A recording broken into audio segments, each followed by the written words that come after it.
All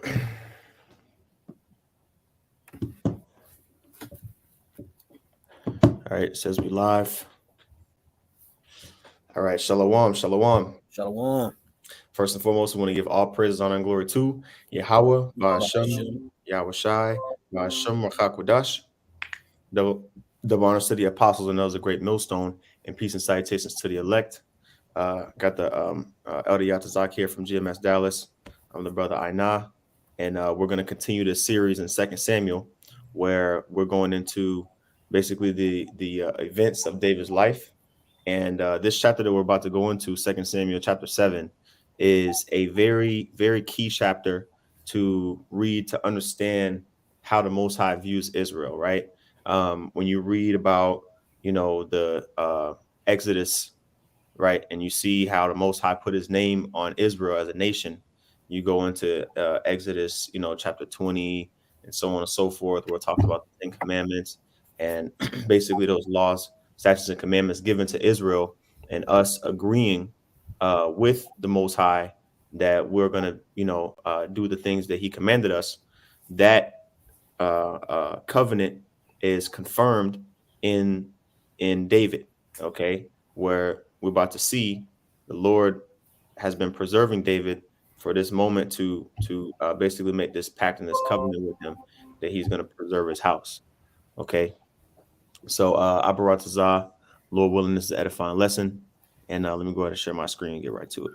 And as a side note, you notice how the Lord made that promise to Abraham, Isaac, and Jacob. You know what I'm saying? The house of Jacob is synonymous with the house of David for those who can receive it. So Right. when you see how the Heavenly Father felt about David's legacy, it's going back to a promise that was made to his forefathers. Mhm.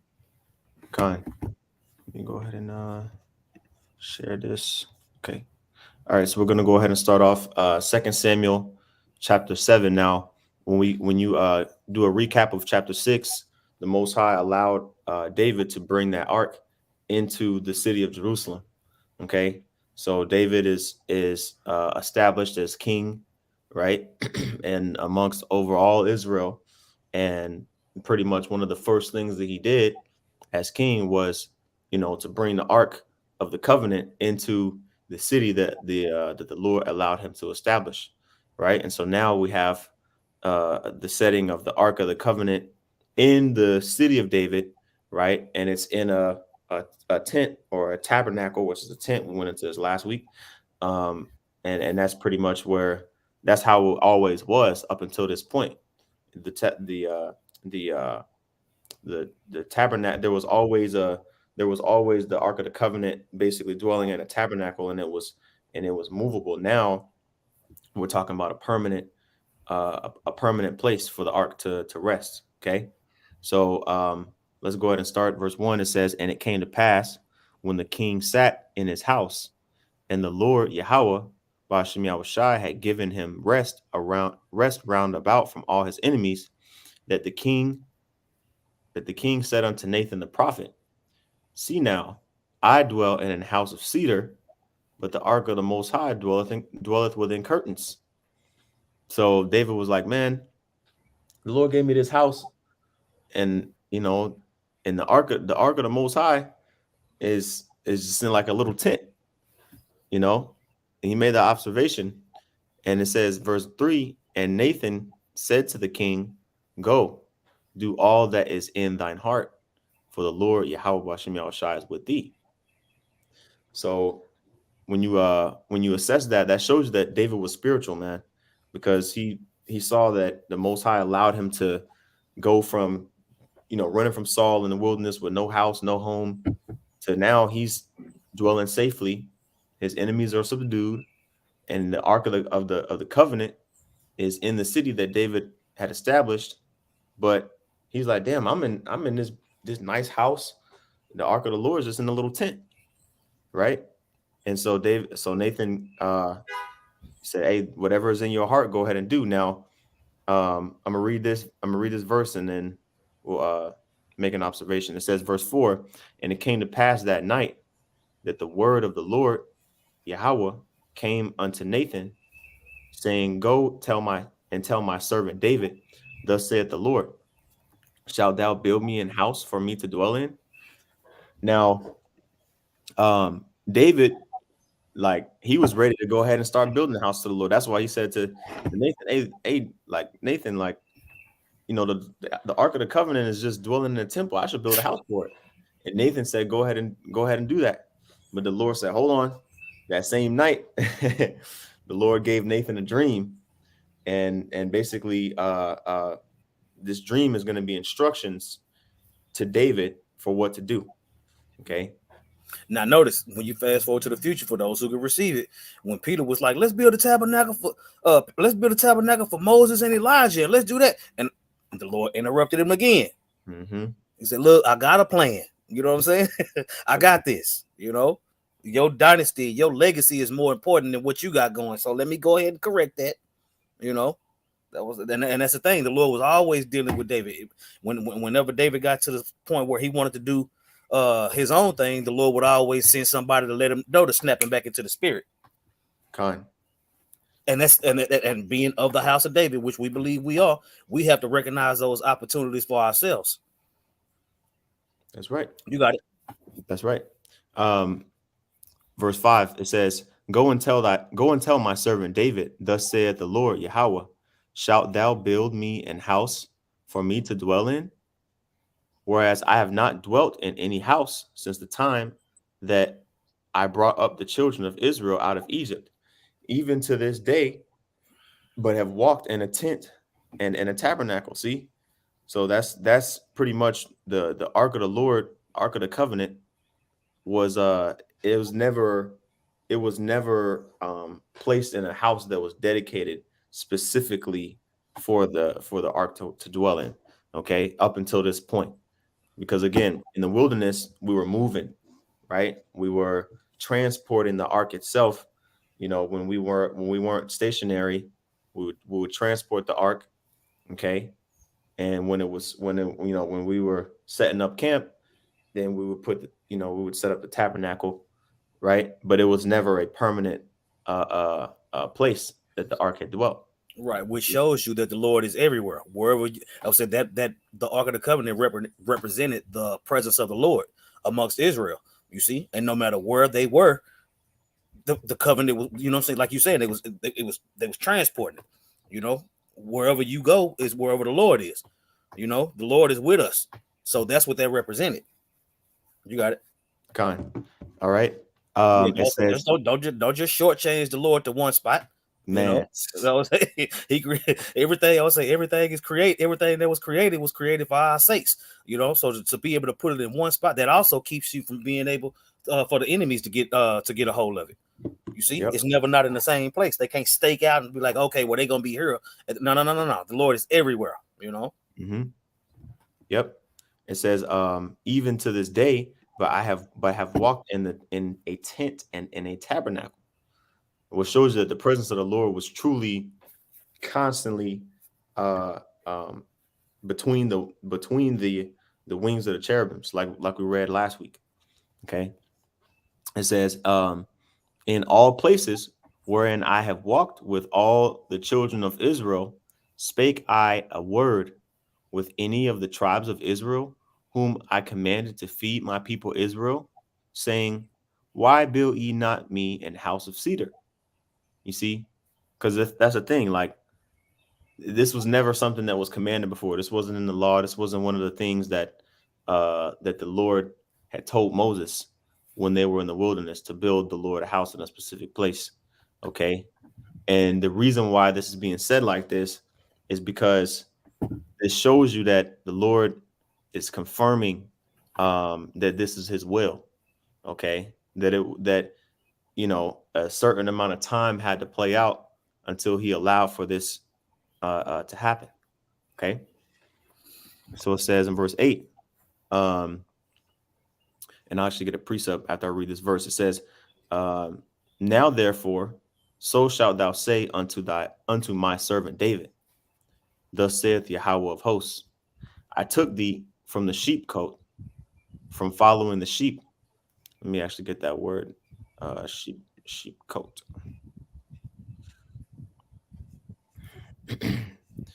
That word sheepcoat is Strong's H 5116, Nawah, which is a habitation, fold, dwelling, abode of shepherds or flocks. So basically, he was out in the field, just like how Moses was a shepherd before the Lord drew him to that burning bush. Okay, David was he had the same occupation.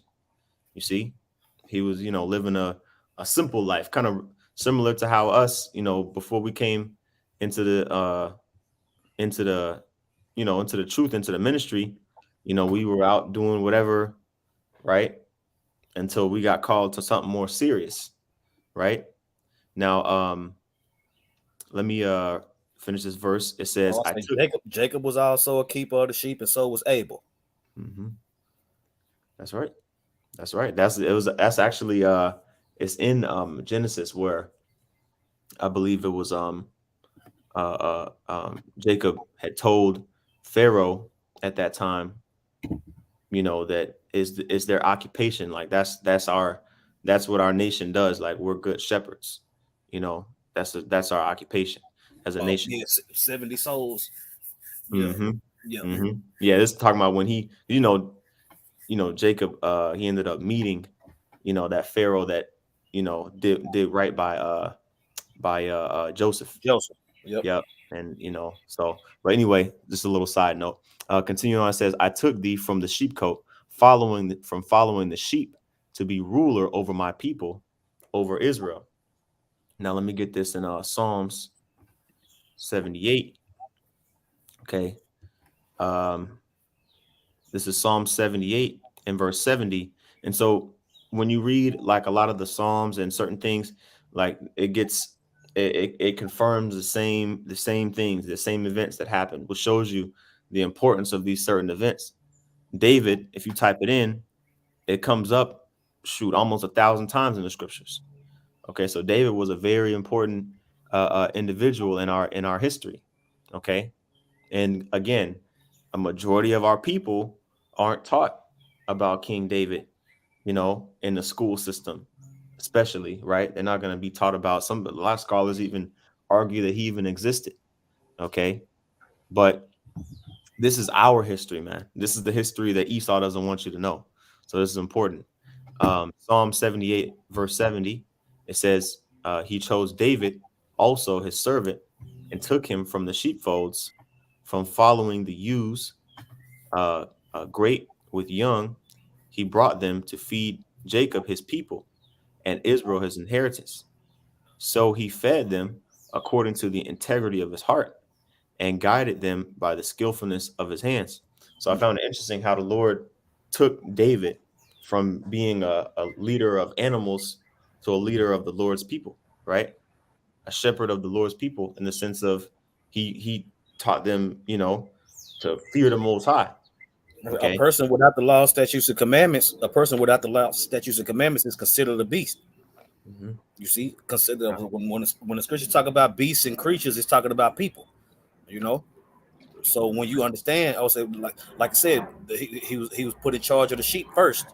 You know what I'm saying? And then once he mastered keeping the sheep, he was put in the place to do the same thing for the people, just like the brother saying.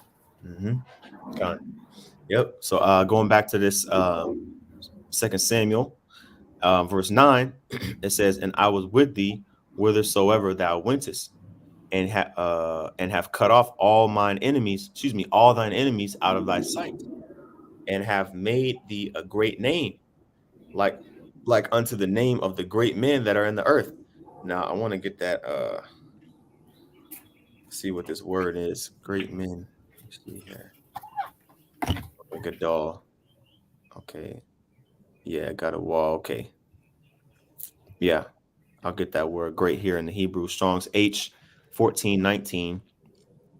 Um, got a wall, which the root word is a gadol, which pretty much means the same thing. Great, high, uh, large in magnitude or in extent. Okay. Great in intensity. Okay. So pretty much he was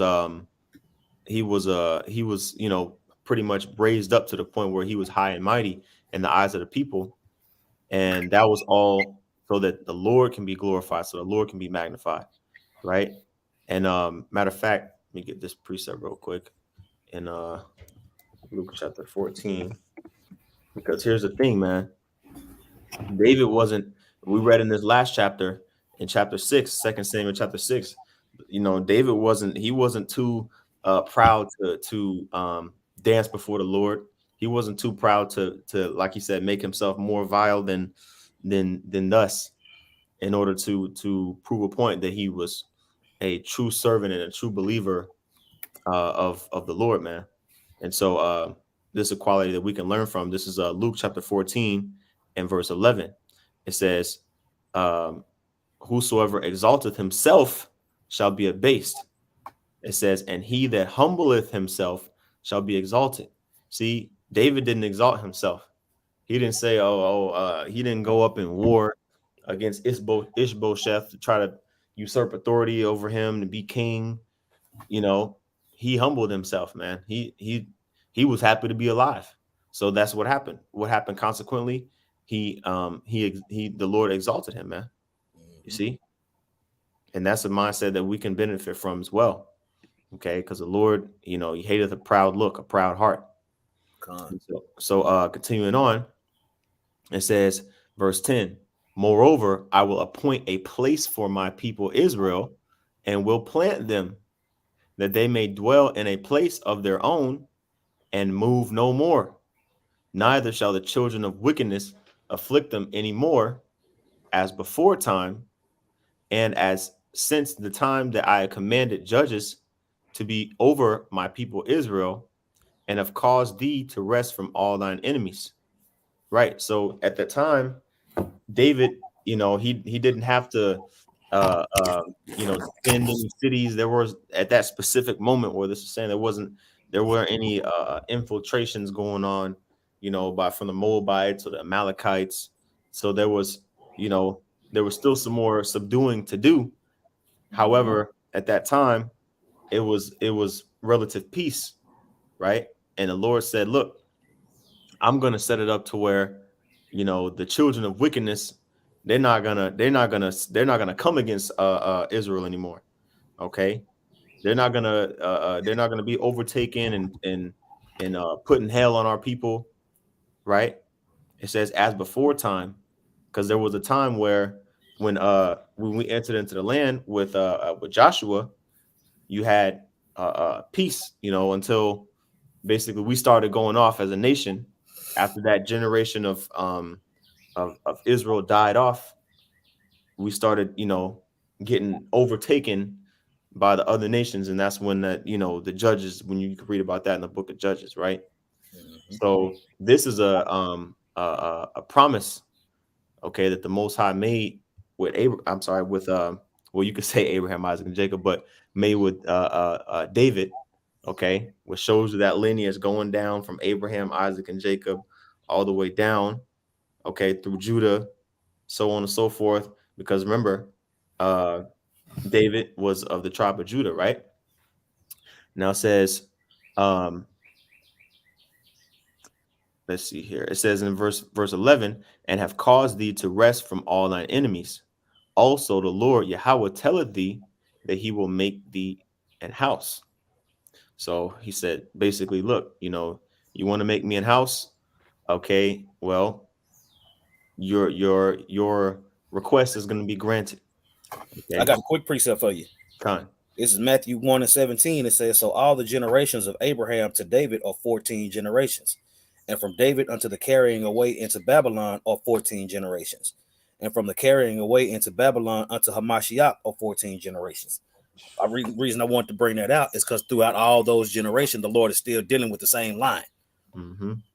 Going back to what from Abraham, Isaac, and Jacob. I would say, who was it before that? You know what I'm saying? You had Adam, Adam, Seth, Enos, Faxad. You know what I'm saying? All those different men was that same line. You see, so from generation to generation, for anybody out there that want to get stupid, it's talking about Israel. You see, you're not gonna be watching the Justice League, and then all of a sudden the star of the show is Daffy fucking Duck. Man, Change. Yeah. Okay. Con. And the Lord is establishing his legacy right here with David. You see, he's making it a point to establish this. Go ahead. Con. Yep. And this is a chapter, man, that Christians, man, y'all can't overlook this chapter. You can't just disannul this chapter, which we haven't even gotten to the juiciest part of it yet. So let's continue on. In verse 12, it says, and when thy days be fulfilled, and thou shalt sleep with thy fathers, I will set up thy seed after thee. Now, let's get this word seed. It's a key word right here. All right. This is that word seed, Strong's H2233. It says Zerai. Zerai. Okay. Now, um, it says seed, sowing, or offspring. Okay. Offspring, descendants, posterity, children. Okay. So you can replace that word seed with offspring, descendants, right? And it says in the scriptures, um, that the Lord sprang out of the tribe of Judah, man. Talking about Mhm. Yahushai. Okay. Um, actually, I'm gonna I'll pull it up another way. Okay, I'm gonna finish this verse. It says, um, it says in the middle of verse 12, I will set up thy seed after thee, which shall proceed out of thy bowels, and I will establish his kingdom. So this is talking about Yahushai, man. Okay. Right. I This got that. I got that Hebrews 7:14 for you. yeah, the water. Con. This is Hebrews chapter 7, verse 14. It says, "For it is evident that our Lord sprang out of Judah, of Hmm. which tribe Moses spake nothing concerning the priesthood." You know what I'm Right. saying? I'm gonna get that word for sprang. Hmm. Okay, it took off the H at the end. That's why I didn't pull up. It's, anatello in the Greek, right? It says rise, to cause to rise, of the earth bring forth plants to rise from, be descended from, right? To Woo! rise, a raise, to rise from, be descended from. Our Lord sprang out of Judah. He descended from Judah. Right. That's right. Okay, so that lets you know, man, that none of this was it wasn't an accident that the Lord, the Yahweh came from the tribe of Judah. Okay, this covenant that the Lord made with David, okay, all those years before Yahweh came on the scene was not an accident, it wasn't a happenstance. Okay, this was all very intentional.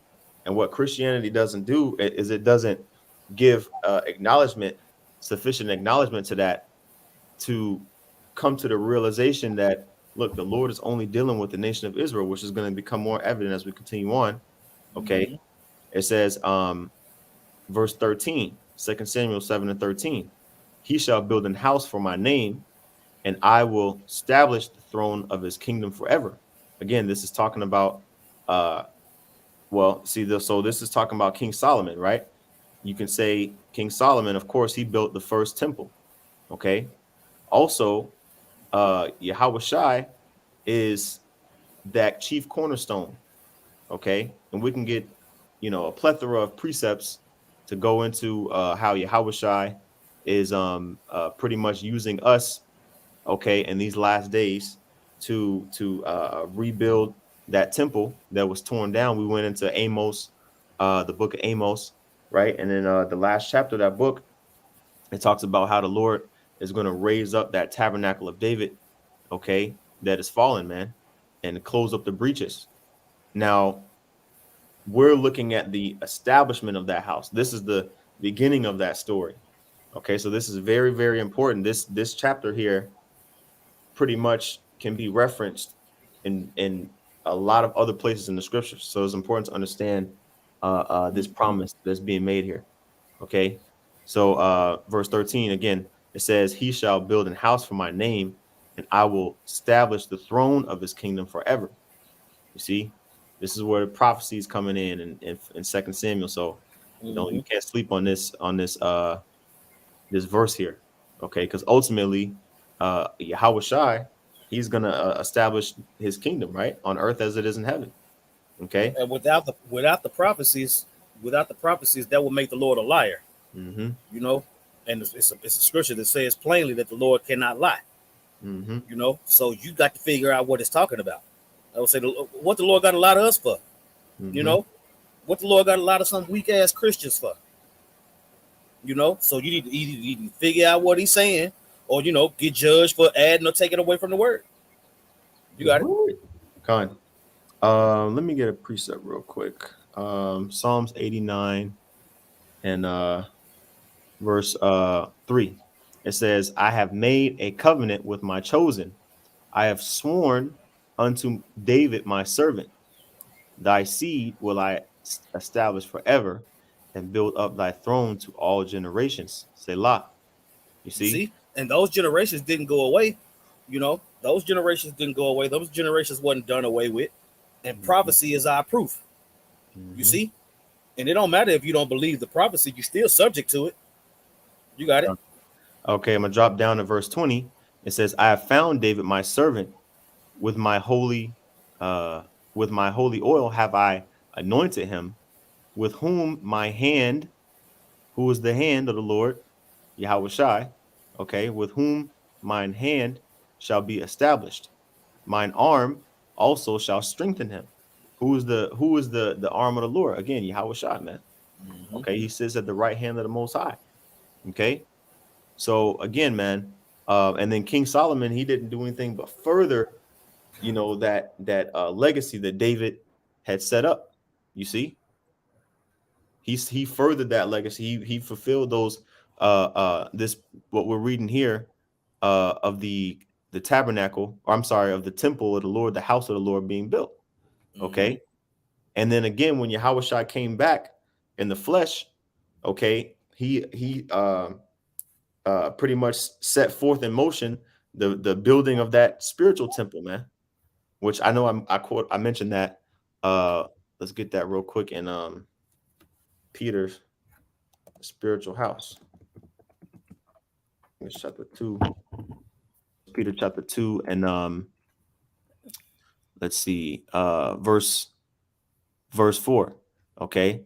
It says, to whom coming as unto a living stone, disallowed indeed of men, but chosen of the most high and precious, talking about Yahushai. Yahushai was declined by a majority of our people, but chosen of the most high and precious in the eyes of the most high. Okay. Now us, it says, ye also as lively stones are built up a spiritual house Mm-hmm. and holy priesthood to offer up sacrifices acceptable to the Most High by Yahweh Shai Mashiach. Okay, so what this is that we're reading in Second Samuel chapter 7 is the foundation of the concept that we establish, that we build upon with the understanding that we have now, with Yahweh Shai being on the scene and opening us up to that next level of understanding. Okay. So this is a foundational chapter to understand the scriptures that we go into, like in the New Testament, a lot of them that refer to the spiritual house, they refer to the temple of the Lord, they refer to the third temple. A lot of these other nations, they don't get it. They think that the third temple can just be built by the Gentiles and they're good. Okay.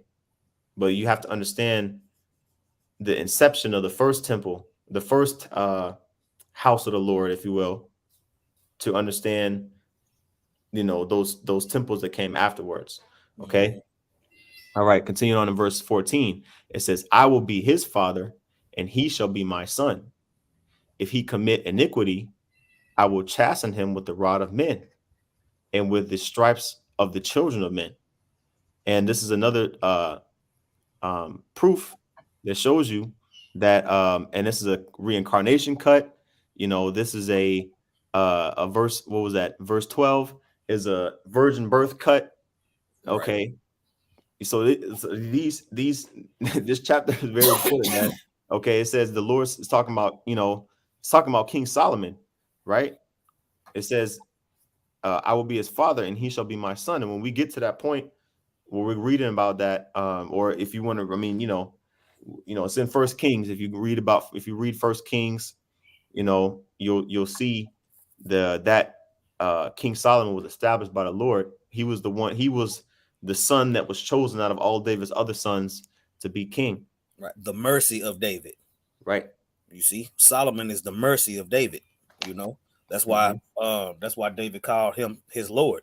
You know, Mm-hmm. because he understood through the Spirit who his son was. You know, all the blood that was on David's hands and the things that he had done. You know, when it came to him wanting to build a house with the Lord, was like, no, your son is gonna build it. You know what I'm Mm-hmm. saying? Your son is my son. Mm-hmm. That's a heavy a hard saying for those who can't receive it. But at the end of the day, like the brother said, virgin birth, yeah, the virgin birth is cut with that. You know what I'm saying? Mm-hmm. The reincarnation. That was like, the Lord is lying otherwise, Right. because Solomon did commit sin. But Yep. was he beaten with stripes, or did he die in peace according to the scriptures? According Right. to the scriptures, he died in peace. He was going to have to come back, you know, to Mm-hmm. fulfill that lot. You see, Right. when Yahweh Shah said, "Why callest thou me good? There's none good but the Father." What was he talking about? You see, he knew what he was talking about, and through the Spirit, we know what he's talking about. Mm-hmm. You got it. Yep. Con. Yeah. So we can't stress the importance enough of this chapter. Understanding this, you have to understand this. This is one of the key. Of course, all scriptures are important, and this is one of the foundational scriptures where if you don't understand this, you're gonna be lost reading, the Gospels and a lot of other, Mhm. parts in the scriptures. You got to understand it. Understand this. Um, Again, key history. Okay, so it says, verse 15, but my mercy shall not depart away from him, as I took it from Saul, Mm. whom I put away from before thee. So the Lord is making a distinction, saying, look, even though he may commit iniquity, even though he may be chastened, the Lord said he's not going to depart away from his son. Right, based on the promises. Mm-hmm. You see, based on those promises. You know, Mm-hmm. you always we can always trace it back. You know, you got Mm-hmm. it. Right. Just like, I mean, if you look at Saul's situation, the Lord completely, he left Saul to his own devices. He let Saul consume himself. Mm-hmm. That never happened. That never happened with the only begotten son of the Most High. Right. You see? And so it says, verse 16, and thine house and thy kingdom shall be established forever before thee. Thy throne shall be established forever. Now, again, it says that the house and the kingdom is going to be established forever. Right now, currently, we're in captivity, man. So Right. this With shows no you that the king. Lord. Oh, go ahead. Yeah, we're in captivity without a king. You Right. know, we living in the time of the prophets. You Mm-hmm. see, waiting for our king to return. You Mm-hmm. see, we already believe that King Marshall is King David, and he came. You know, and as another footnote, you know what I'm saying? King David passed away, and then Solomon went on to rule his house. You see, he wasn't on the planet. He wasn't on the planet ruling with Solomon.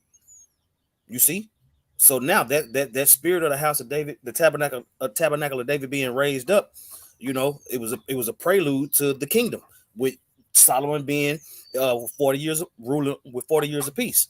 You see, so now that thing is happening again, to where that 40 years of peace is going to turn into forever, but the house of David is being built in the process. You see, Mm-hmm. with us being that temple, the lively stones, like you were saying. You got it. That's right. I'm looking and seeing here. Okay. Um, okay, you know what? Let's do this, Jeremiah 23. Because there's so many. I can't ignore them all. Mm-mm.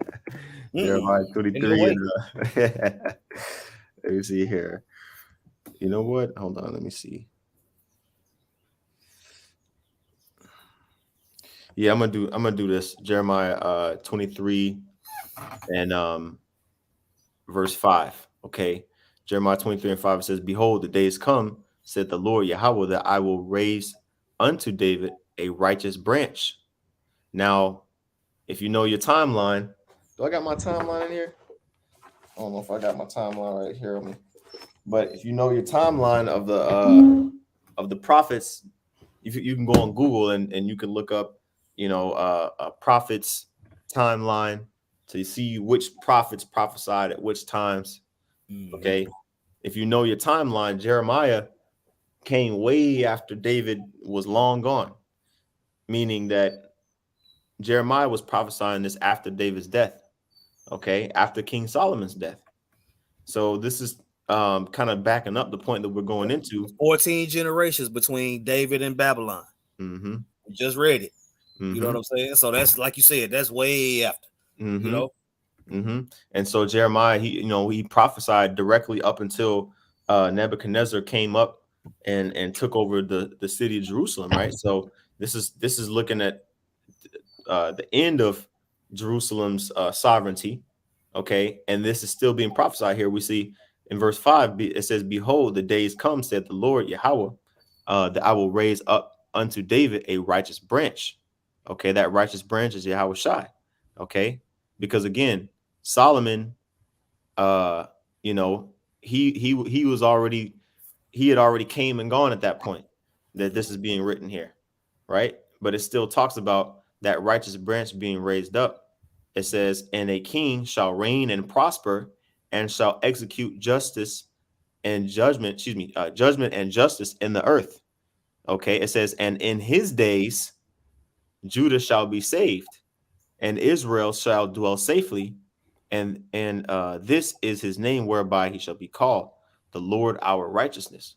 So again, this isn't only talking about just King Solomon here, okay? Because we're reading here in the prophecies where that branch, okay, that root, that seed, that righteous branch being Yahweh, okay, according to the flesh, he's going to be raised unto David, okay? And again, he's going to be the king, and he's going to execute judgment in the earth. And it says in those days that Judah and Israel are going to be saved and dwell safely, man. So that has not happened yet, man. right? You see, that's the point. And so that lets you know that this prophecy here, okay, in verse 16, hasn't come to pass in its fullness yet. You see? So again, man, this is a big, this is not a small, tiny just verse that you just read over. This is a whole chapter is very heavy, man. Okay. Mhm. Because it applies to us today. Now, continuing on in verse 17, it says, "According to all these words and according to all this vision, so did Nathan speak unto David." Okay. So this is Now, David's I said, response. now, notice, the Lord is dealing with the prophet to inform the king on what's to come. You see, the prophets are very important. You know, so for people to take being a prophet so lightly and use that term so loosely, you know, it's I guess you're gonna get what you get. You know, you got it. Mhm. Con. Now this is David's response here. Okay. And we'll pretty much breeze through this here. And again, you see the footnote. A lot of these verses are parallel to First Chronicles. Okay, so continuing on in verse 7. I'm sorry, in chapter 7, verse 18, it says, Then went King David in and sat before the Lord and said, Who am I, O Lord Yahweh? And what is my house that thou hast brought me hitherto?" Right? Again, showing that David was humble. He was like, "Lord, what makes me so special?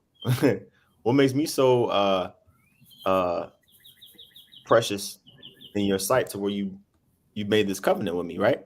It says, uh verse 19, "And this was yet a small thing in thy sight, O Lord Yahweh. But thou hast spoken also of thy servant's house for a great while to come. And is this the manner of man, O Lord Yahweh?" Right? David was amazed by saying, "Lord, this is easy for you to do. This is not a complex thing for you to do. But the fact that you are dealing with us, you know, and dealing with me and saying this to me, like he's like, who is this? Is this the manner of man? Basically, these things are like beyond what the typical man experiences, right? It says in verse 20, and what can David say more unto thee? For thou, Lord Yahweh, knowest thy servant, right? So, he couldn't really he couldn't really express his gratitude. He's like, Lord, you the most high. Like, what can I say? What can I say to that? So this is a prayer that the Lord, I'm sorry, that David's saying to the Lord. David's praying to the Lord. It says, for thy word's sake, and according to thine own heart, hast thou done all these great things to make thy servant know them. And that's the thing that we got to realize, man, is that when we do the Lord's work, it's not really, we're just the workers, we're just the servants. Like, this is all to glorify and magnify Yahweh Shem Shai. Okay. Mm-hmm. What I'm saying, when you think about it, the Heavenly Father considered Abraham his friend. Mm-hmm. You see, and then fast forward to Yahweh Shai when he was telling the disciples, you know what I'm saying, y'all my friends now.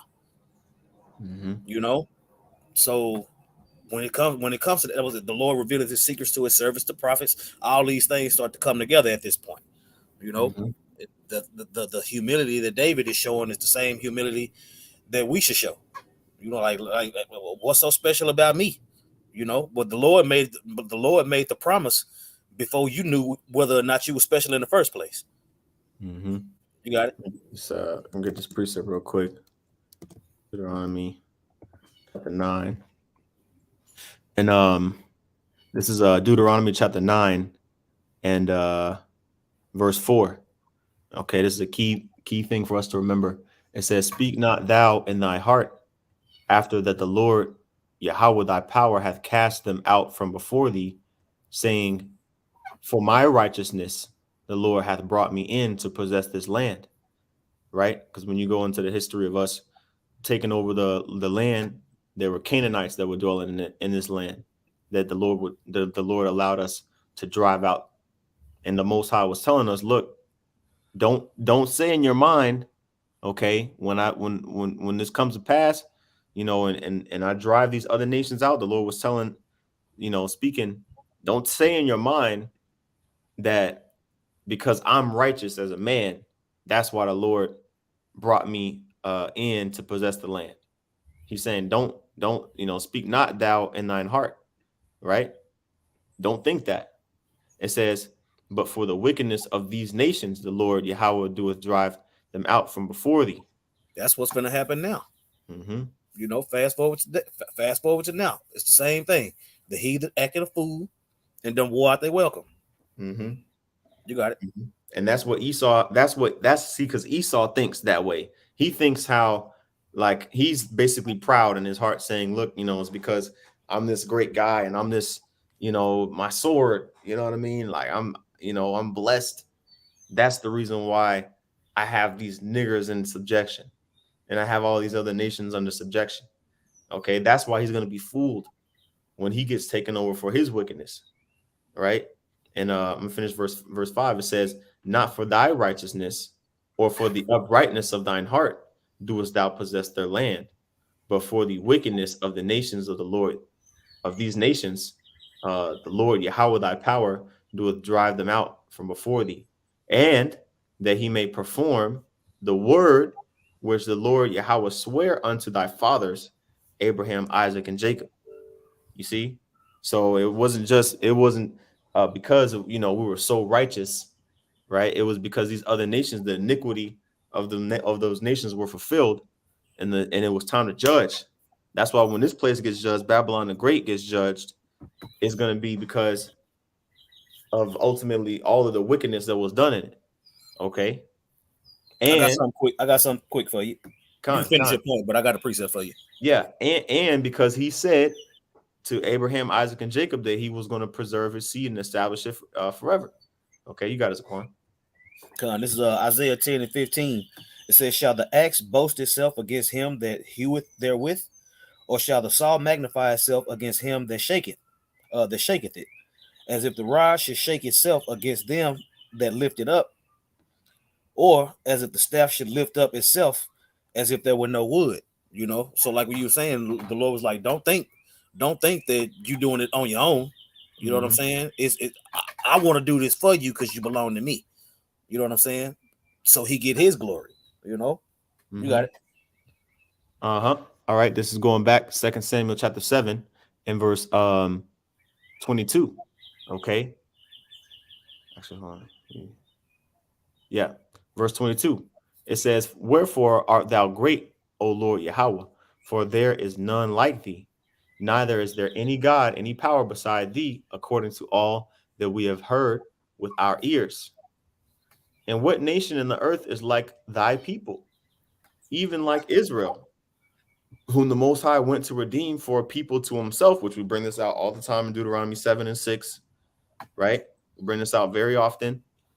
There's another precept to that. It says, "And what nation, what one nation, one nation in the earth," okay, not everyone, okay, this is the one nation in the earth, okay, the Lord's people. It says, "Even like Israel, whom the Most High went to redeem for a people to himself, and to make him a name, and to do for you great things and terrible." You see, the Lord isn't using these other nations to do things to magnify him, man, to magnify his name. Okay, they're doing what the heck they want to do. Okay, and it's going to come a time where the Lord uses us again to impose his will upon the earth, which you're seeing that go down spiritually right now. You see? Okay, so it says, continue on in verse 23, "For thy land before thy people, which thou redeemest from Egypt, from the nations and their gods." Yeah, so he's saying, what nation is like unto Israel, man, who was brought out of the land of Egypt, okay, and who was saved from these other nations destroying them. So when you read chapters like Ezekiel 16, where it talks about the inception of our nation and how the Lord brought us out, we were very vulnerable and the Lord preserved us, and then we went and rebelled. See, it's these intimate interactions with Yahweh Bashim Yahushai that we can't forget. This is when we were on the Most High's good side, so to speak. Okay, to a degree, a lot more here than we are now as a nation. Okay, but through Yahweh Shai, that's going to change, of course. So it says in verse 24, "For thou hast confirmed to thyself thy people Israel to be a people unto thee forever." You see, so this hasn't changed, man. It's just that we've been made to have to go through his son Yahweh Shai, because we squandered that access, that direct, that access. So now we need that mediator, okay, which is Yahweh Shai. It says, he only said, I would say he didn't send the Lord to die for all the other nations. Khan. That's right. His blood only covers Israel. Okay. It says, "And now, O Lord Yahweh, the word that thou hast spoken concerning thy servant and concerning his house, establish it forever, and do as thou hast said. And let thy name be magnified forever." So you can't say that the Lord's name is important, man. It says, "Let thy name be magnified forever." I don't know how many times you see capital Lord. It's in pretty much every verse. Let me see. Control F. 18 times, man. In just this one chapter. Man. You see? Hey, go ahead and click it to show them what it say. We ain't gonna play with it. Right. You see? We were in verse 25. It's gonna say Yahweh every time.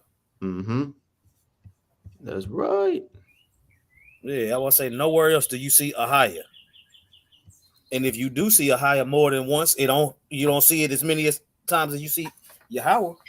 Yep. Yahweh is the most frequently recurring word in the scriptures, man. All right, 6,500 times. Okay.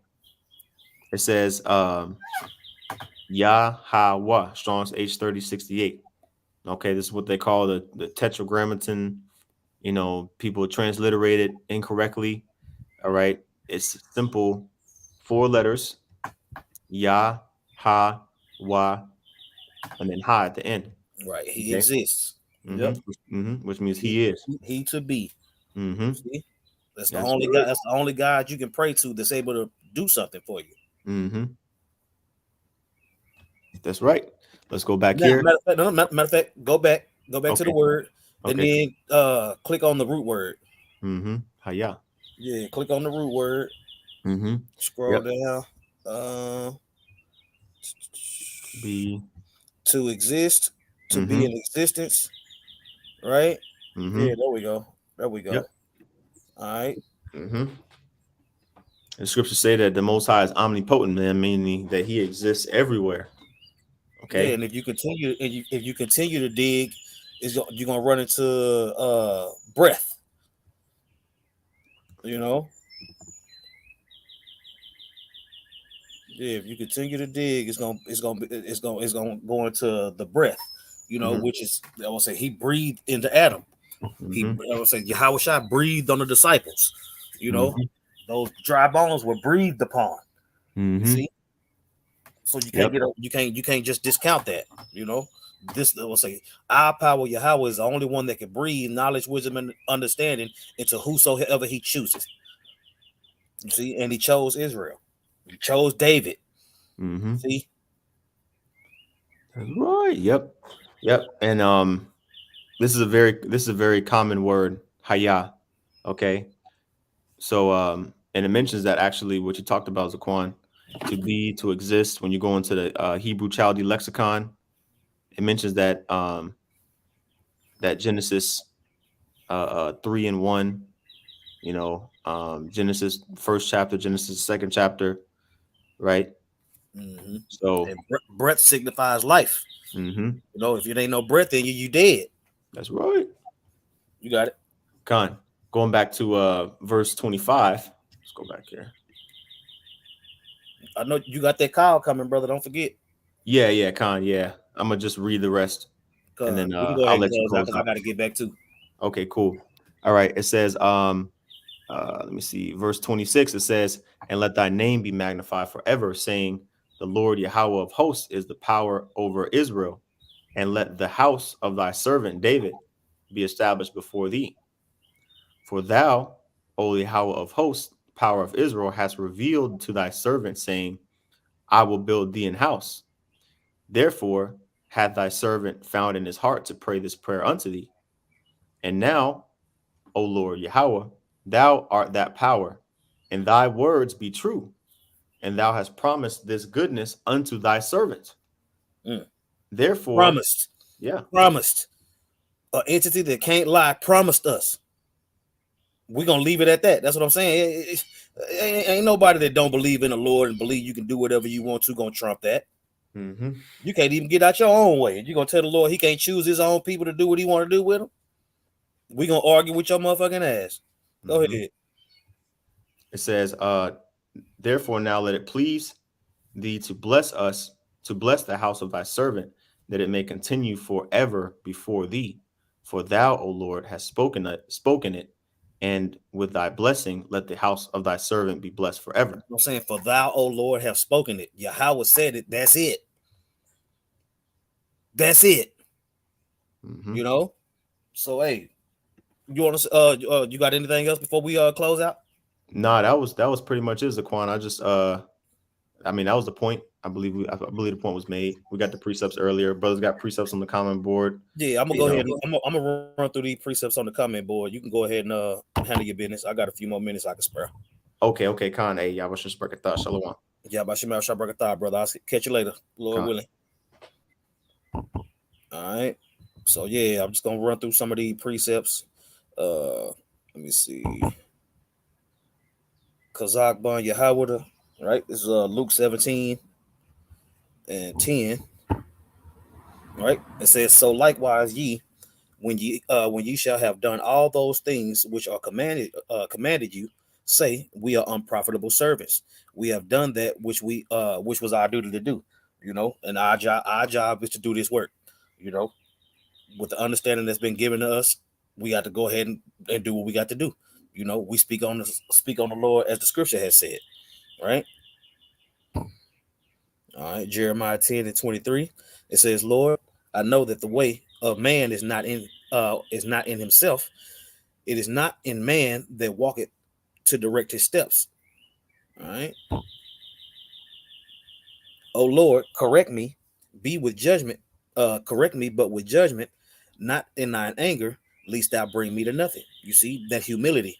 That humility comes from our forefathers. You remember when Abraham was asking, could Lot be saved? You know what I'm saying? He was very careful about the way he came to the Lord, and we got to be the same way. All right.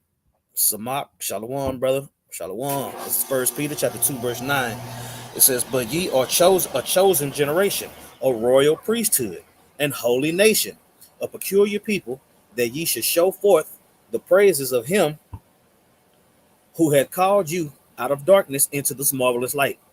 You see, the Lord hadn't done that with everybody, man. It's only a small group of people. It's only a small group of people that adhere to what's being written right here. All right. All right. Let me see.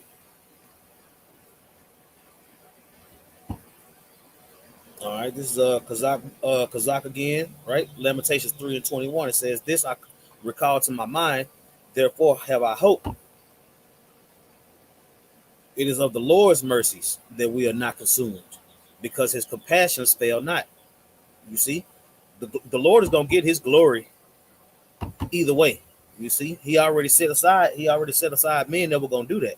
And we believe we're those men, you know, and just judging off what you're seeing on the internet, what you're seeing on YouTube and all these different things, you see who's going all out for Yahweh Shem Yahweh Shai, as far as putting up lessons, glorifying the Lord, going out on the highways and the byways, rebuke, all these different things that the scriptures call for us to do. You know, you got some groups out there that only respond when they get rebuked. You know, if you're going off according to the doctrine, it's our job to be fully set for the defense of the gospel, and we are. And Lord willing, we endure to the end. We know we're not exempt. We know we still got work to do. You know what I'm saying? But you got Israelite groups that's out there doing half work, shoddy work. You know, there's more to it than once you find out you're an Israelite and then you just skate off into the sunset. No, we got work to do like a mug, man. Right? All right, verse 23. It says, they are new every morning. Great is thy faithfulness. The Lord is my portion, saith my soul. Therefore will I hope in him. You see, this is our legacy, the hope, and that the Lord, to hope in the Lord and know that what he says is going to happen. You see, no matter how long you got to wait, the Lord said that he was going to do something, so he's going to do it. Right? It says the Lord is good unto them that wait for him, right? To the soul that seeketh him. That's not everybody. That don't apply to everybody. You know what I'm saying? You got people out here eating snakes and talking shit. You know what I'm saying? Doing all kind of madness. But they swear the Lord love them because he know their heart. That's the very reason why he gonna smoke your behind, is because he know your heart. You see?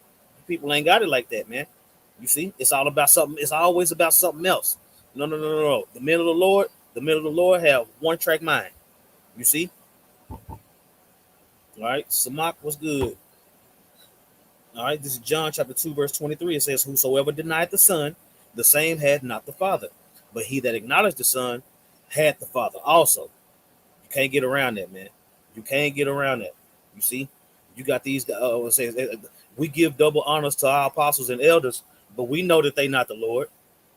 You see, we know that the second we put them above the Lord gonna smoke us. Might do something to them. You see, that's why they always tell us, like, look, we just men. You see that example in the scriptures time and time again. Even the angels, look, the angel was like, look, I'm your brother. Don't bow to me.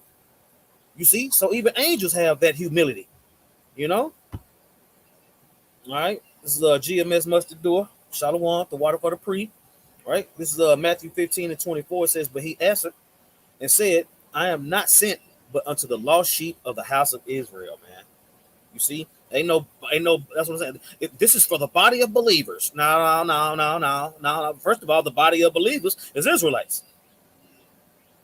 So we gonna get rid of that one. Yeah, we're gonna get rid of that one. All right, Joel 2:27. Samak again says, and ye shall know that I am in the midst of Israel, and that I am the Lord your God, and none else, and my people shall never be ashamed.